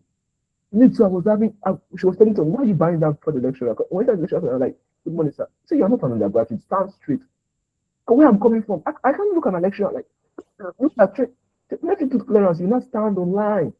If you match you here and there as you come, move all this bloody, they call you bloody pressures. I didn't know that thing was still. I said, I'm doing masters. What am I buying before you? I was even trying to ask for direction. Those things like this, where is the place to the education? Like, why are you doing that? So serious. So we need you to retain this philosophy. We need you. So we're not asking you to step out of your job, but look up to your life. What can you do with your life? 9 to 5 is beautiful. Trust me. But even more beautiful when you are building a vision. Or when you are participating in a vision. Don't build a future for an organization that is not yours. They will tell you, some of the you already hearing some of your people that this work in a barrack or trade that goes in that corner. Okay. They already tell you from the get-go. It's a good time we're asking you, I know it's 9:53. Please, what are you learning? Take a screenshot, any of the slides you are taking, talk to somebody about what you've learned today. We'll put the video recording on YouTube so that they can, or you can visit and watch again. Share this, go on Instagram, you can always tag us with your learning points. We appreciate it a lot. We need the visibility for the work we are doing. So we are intentionally asking if you are getting value, please share, and we'll take questions shortly. So this is the contrast. The job is dictated by demand, your work is rooted in purpose. And this is not where we can talk about this purpose thing, because we need to really deal with identity first, then we deal with purpose, then we deal with vision properly. If you are not participating with vision at all, it's just survivor. Vision is not what you want to dream and see. Like vision for a sphere, you are in media. What is the vision for media you are participating with? So we deal with vision, then we deal with ordination, then we deal with work proper. So this work is a digested phrase with many things on that. Purpose is one of the things. Identity is one of the things. So while work, the output for your job is gives you income. But the output for your work that you express your identity. Your identity is who you are in God. If you cannot even express yourself very well in your workplace, here you are now. You can't find expression. For your job, you are replaceable. For your work, you cannot be duplicated. You cannot be replaced. Your job may support your life, but your work must define it. This is a good place to take a screenshot and share. Your job may support your life, but your work must define your life. You need the job to support at a point, but your work Your job must never define your life, must never define your direction. All right. So this is a question for everybody to take and ask themselves at this point. What currently feels like a job but not your work? Where do you feel most alive? Where do you feel most drained? Everybody, a good time to reflect, a couple of seconds, think about it. You can write it down. Write it down. What currently feels like a job but it's not your work? Also, where do you feel most alive? And where do you feel most drained? We are doing our best to see that we close this session as soon as possible. I need to know how many more slides we have left. Not so much. So, what's the way forward? We are here already, so what's the way forward? So, this is not about quitting like we have been telling you ever. It's not about quitting, it's not about alignment. It's not about alignment, except you're in a toxic work environment that is draining you, taking from you, reducing you at all costs. Resign. Resign, go and get a teaching job in a local school somewhere that's close to your house and you're not pay transport fare while you're trying to figure out the next space. So number one is awareness. Are you able to recognize these invisible chains now? Number two, can we shift your driver from fear? What you are walking out of fear, I want to pay it. It's not just even me, I'm there. That's true. It's why we can relate, we can put this up. We are doing this with faith. Tomorrow we'll still wake up to do some of this we talked about in this meeting. At least for at least you are aware that, man, I'm a man in honor. And there's more to my life than this. So you can shift alignment. You can shift your driver from fear to purpose. Then gradually you begin to integrate your work while your job supports. You begin to give your work. By work, you begin to give that expression of you gradually. And you may fail at it. So you take another step again while your job supports.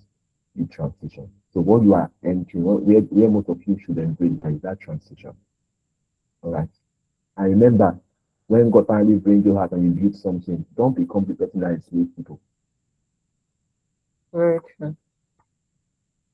Don't become the person that enslaves people at the end of the day. It should not be very easy. Make a commitment to yourself as a God. Like anybody who work for me, by the time they are leaving the system, they have enough seed to start up their own, except they don't want to start.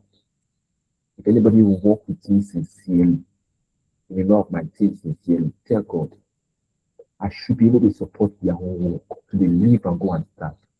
That is when you become even a more good industry leader. You can point 10, 15 businesses that started after they left you. And your life will be so beautiful because you have people who can even support you. Because at some point, things may be possible for you. You can fall back to those people. Your children will have a beautiful network. The generation will be grateful because you built a system that people can come in, work with you, get experience. If you can help them with some seed capital, as they are working, the way they do retirement system, maybe you can be putting small money aside for them for like even 3, 4, 5 years. So this is your seed capital. Go and start your own. Don't work for me again. I'm starting you. Go and start something for yourself. Take it. And give them mentorship, guidance, watch them, go out to Baba so they are doing their own businesses. Okay, this your chef should be here. This, I think you produce this. That's what I'm hoping. That's the network we are trying to create with everything we are doing, all our Bible study dates. Of course, the name will change over time. We don't know. We're just embracing this path gradually. But you are really our, we are depending on what you produce, what you do. We want to build that network of same people, same community, marketplace people. We apostles in marketplace that are not enslave people. This system, I can say, okay, I can tell the teenager go and intern with Moriva. I know that after 6 months of interning with you, that teenager can come up to that place and be ready for life. That's what we are looking at. That's what we are driving at. That's what we want to see. So again, I could always say to you, the most dangerous form of slavery is the one where you are rewarded enough to stay in a life that is not truly yours. In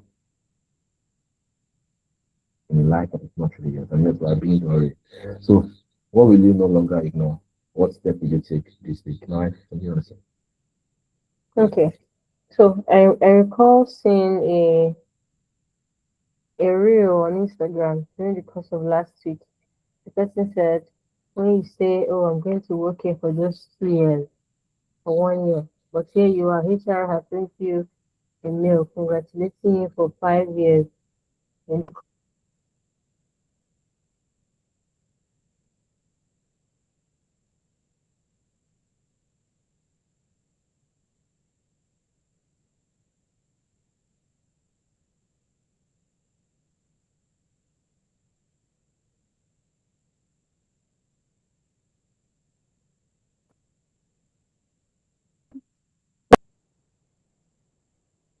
can anybody hear me? Thank you. Okay, so we're back.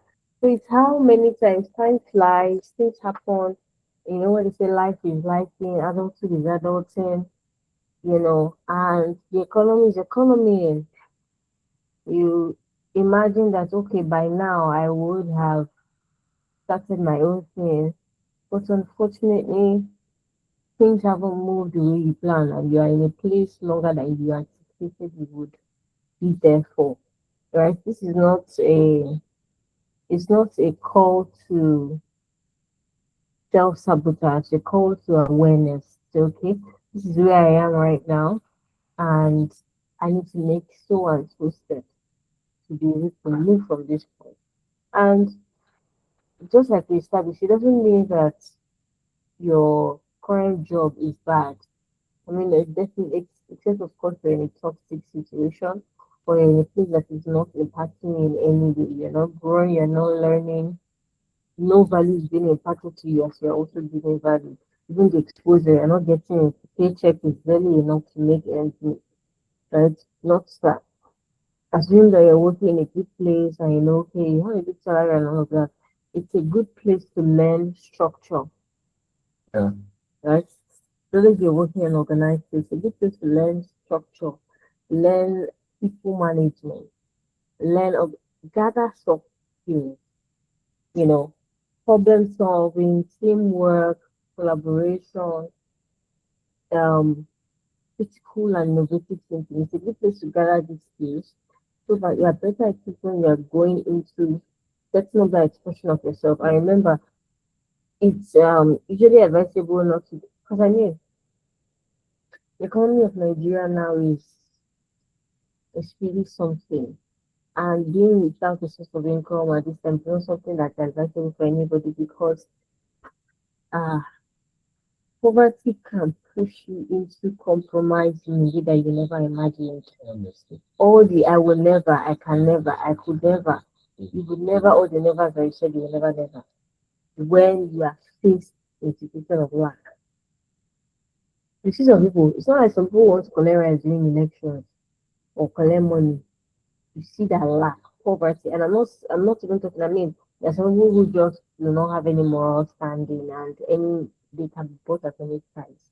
Right? But I'm saying that poverty can push you to a place of compromise, and you begin to do things you never thought you would do, get in certain situations you never imagined you would be in because of lack. Remember when we took the slide of how modern day slavery, how it evolved. You see, there's lack and then there's provision. So I see people opting for vices instead of virtues as sources of income, right? So if you're in a 9 to 5, right, pick the lessons, pick the strategies that you need from there to build and set up what you need for your work. It doesn't mean that for some people you might find the expression of the work that God has ordained you for in your 9 to 5 job. Yeah. Right. So that's why I said that this meeting is not to bring it to a place of self-sabotage, but bring it to a place of self-awareness, right? To understand that where am I now? Am I where I'm supposed to be? And this is not a thing of comparison, like, okay, look at my mate. Nobody's actually your mate. You know, that you all were in SS1B does not make you like classmates or life mates. So our own races are different. But looking at yourself in comparison to capacity, your potential, where am I supposed to be now? Am I there now? What steps do I need to take to get to that place I'm supposed to be? So if I am supposed to set up a business, for example, right? Do I have the resources? Do I have the capital? And capital may not always be financial capital resources. Do I have the human capital? Do I have the intellectual capital to set up? Do I have the necessary skills to build that business? Because somebody might give you $10,000, you might reach to maybe $5,000 grant, but you do not have the right human capital, you do not have the right skill set, that money will go down the drain, even though you have a business idea, you know. So where are you now? What steps do you need to take? Just like ask, what steps do you need to take? So start from like today. What do I need to do today? What do I need to do tomorrow? What do I need to do this week to move from this point to this point? If I know where I'm supposed to be now, and let's assume that you're where you're supposed to be now.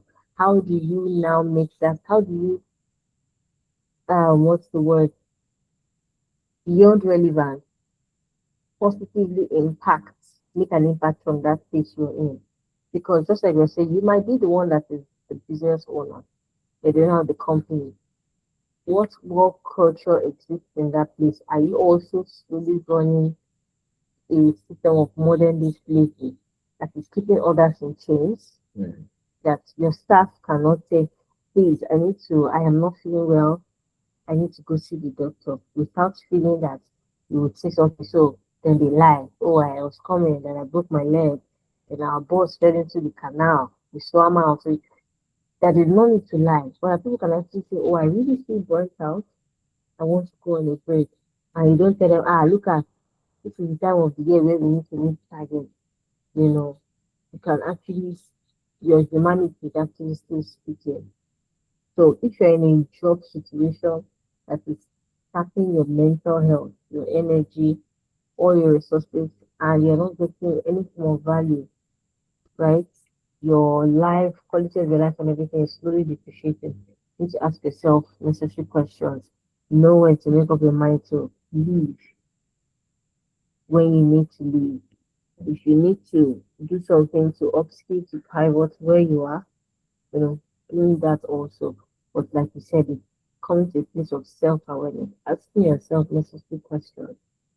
Asking yourself, many people have dipped the things that they're supposed to be doing because, unfortunately, hunger. Right? I'm so hungry right now. I started my business, it didn't work. Oh, well, let me go back to regular 9 to 5. And I think a 9 to 5 that is in reality 8 to 7, and there's no time, no energy to do anything after that. So that is where you know that this is what God has called you to do. It could be out of the normal, regular work environment. It could find expression in your, the job environment. It could find expression in the job you currently do. But understanding that and working with it is where the victory actually begins. All right. Thank you so much, Mama. Beautiful. Thank you, everybody. We'll take feedback shortly, but maybe you want to have more time for clarity. You want to discuss what you're doing with either me or my wife. Or we'll drop our calendar booking link in the chat for you. You just want to have time to discuss and share and rub mind and taking what I am. You want that much needed personal clarity. We'll drop our booking link with the chat. So you can just go and book maybe 20 minutes personal call. Then if you book her, she get on the call with you. If you book me, I can get on the call with you, and then we'll just do it and rub minds and see how we can support ourselves. I need all of the support. Maybe in that conversation, I will know what next to do as I'm speaking with you. We need all of the support, and we really want to build that ecosystem. We want to create that ecosystem for builders, for creatives, for innovators, for entrepreneurs, for traders, for young professionals. We really want to create that ecosystem, and that's what we're attempting to do. Is that we met some pray as leaders, as creatives yesterday. If you're in the prayer session, you can type it up on YouTube as well. I met some pray yesterday because we know by the arm of flesh, no man can prevail, by strength, no man can prevail. And I accept the Lord be a city, be the thing that the Lord watch the city. The watchmen watch for him again. Take it then for you to wake up and run around like only for you to sit up to eat the bread of sin. God forbid. And then the morning seasons, you wake up, you run around, blah blah blah. Your night season now all you have is regret. because you will have more regrets over the things you did not do than the things you did. You will wish that when I was 20, right now, not do this. The economy will not get any better. In fact, it's going to get worse and worse and worse from here. So there's no better time to start those visions than now. Trust me, people in their 90s will have more regrets, not about what they did, about the things they did not do. You will not wake up early, this beautiful life running everywhere. Then you sit up in your 90s and something you have is what the Bible calls the bread of sorrow, regrets, and God forbid. You are not depending on your children as your inheritance starting, as your retirement package rather. So you train them to go to school, become slaves so they cannot pick up in your old age. Don't refuse that kind. This is when you make that choice. Refuse that kind of a life. Refuse it. Refuse it. Yes, parents will enjoy the fruit of their labor as honor, not as responsibility. That your child love you too much that they must honor you. They are sending car to you every year, and you don't even need it. So you can get the car and shout at the boy. So what are you? What's wrong with you? Don't know you fear if I talk you taking that to stop my allowance. Refuse that life now that you are alone. That's what refuse it now. All right. I'm not there for the so questions. We know it's 10, 11 questions, feedback. We just want to hear from you. Don't go silent on us. Don't go slow. So we've been talking for like 30, 40 minutes straight. So yeah, it's a good time to wrap up again. What do you think?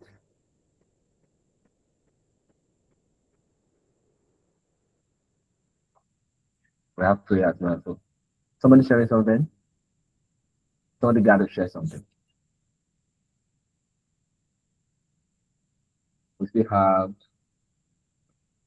a couple of persons on the call. You don't want to talk for us? Did we offend you? Alright. Or okay, who else want to say something? Or shoot.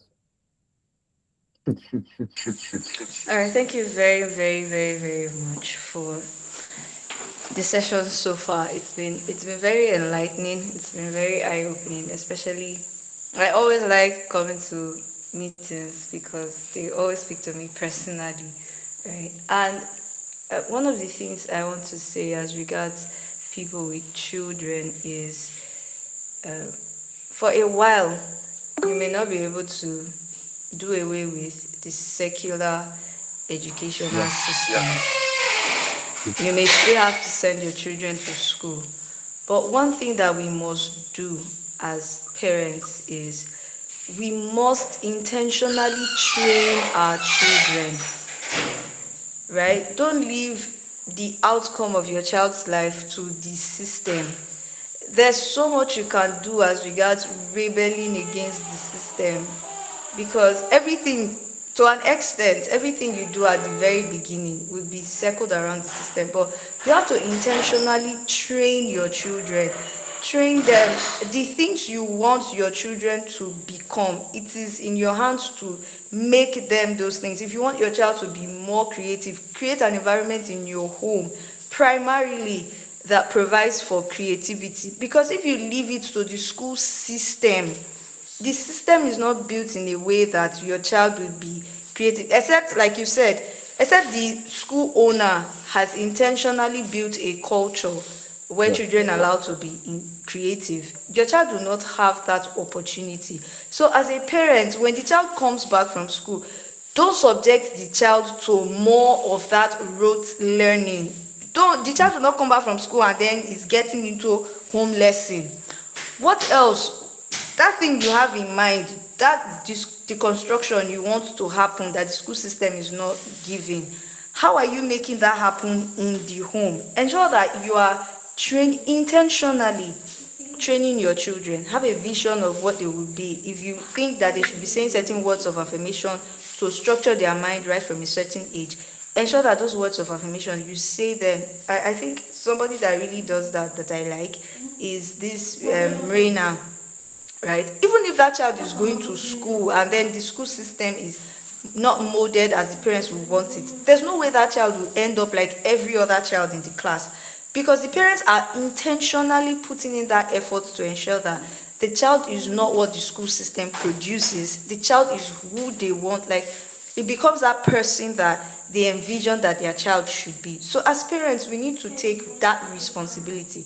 It's going to be hard. I know that you come back from work, you're tired, and Yeah. you just feel like, oh, let me rest, or you want just want to put that lesson teacher there to engage, the child when you are not around. But we must intentionally train these children, because no matter how much we complain about the school system, there's little or nothing that's going to change. So we must intentionally effect the change that we want to see. Thank you very much. Thank you very much, Aurora. Thank you so much. Savita, please unmute and speak. Okay, yeah, I want to start by saying a very big thank you.